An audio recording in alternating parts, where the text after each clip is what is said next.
Speed, Street racing. style, grit. Fast, cool, super hot cars that look badass.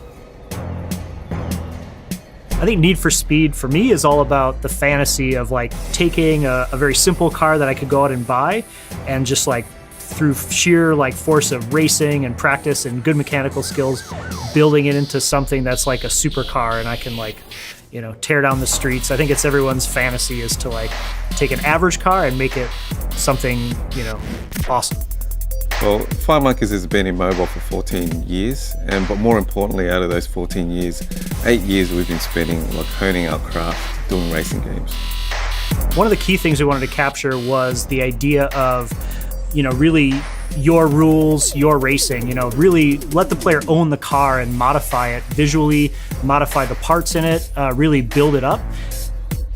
Working with real-world car designers has been really important to keep the game feeling authentic. We didn't want it to feel like totally fantasy, like you're driving million-dollar supercars all the time. So like working with guys that are actually out there, drift racing, building new aftermarket parts, souping up, you know, these street cars has been really great of keeping the game on target and keeping it authentic to the community. So Need for Speed is really pushing the boundaries with graphics. We've got some amazing visual effects. The cars look amazing, the models are great, and the environments are very cool. So since Fire Monkeys does all their own racing engines, it's really great because we have total control over the racing environment.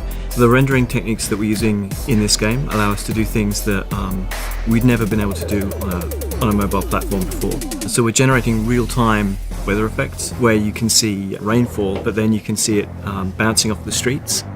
We use the pixel shading to get hyper-realistic detail on things like badges on the cars, rivets, wheels. So in order to give the game a really cinematic look, we use lookup table color grading, which allows us to very finely tune the colors that you're seeing on screen and to bring a real level of excitement and finesse to the visuals. So that was really kind of key to the racing experience, was to make it always feel like a console quality experience with our own rendering technology and put you in real world situations with like real world cars.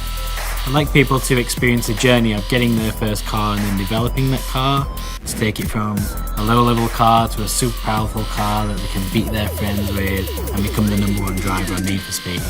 At the end of the day, Need for Speed No Limits is kind of the game we always wanted to play. So when we had the opportunity to make it, it was a really easy decision. Like, we're going to make the kind of game we want on mobile to play that racing experience in the Need for Speed world.